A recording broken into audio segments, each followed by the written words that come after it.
This involves a US president, a US soldier, and a Japanese woman. So after World War II, it was illegal for US service members stationed in Japan to bring their Japanese brides back to the US. Even the passage of the War Brides Act of 1945, which permitted service members to bring their foreign brides back to the US, did not help much, as it still imposed severe limits, particularly against Asian countries, with Chinese spouses being the only Asian nationality qualified to be brought back to the US. But when US soldier Lieutenant William F. Corkery fell in love with a Japanese woman named Rio Sato, he wrote to his senator James Howard McGrath from Rhode Island asking for assistance in bringing her back to the US. The senator drafted Senate Bill 1702, which was titled "For the Relief of Ryoko Sato." Her first name was mistakenly spelled. The bill was passed by both the House and Senate, and it was presented to President Harry Truman on February 1st, 1950. If the president did not sign it within 14 days, it would have been automatically vetoed.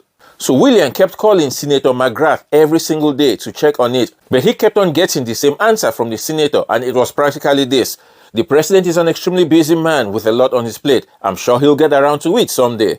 So on the very last possible day, William frantically called the senator again, begging for some good news. And this time, the senator said, well, actually, President Truman saw the bill after it was presented to him, and he wanted to wait until today, February 14th, to sign it. Happy Valentine's Day.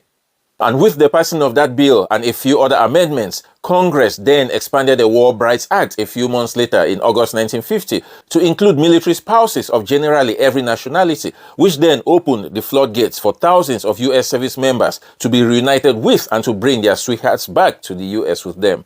William passed away in 2011 after being married to Rio for 61 years. They had 7 children together. One more interesting thing, if you've ever played the Sonic the Hedgehog video game lately, chances are that you may have heard the voices of one of their sons, Bill Jr., and grandchildren, Emily and William, who voiced some of the characters.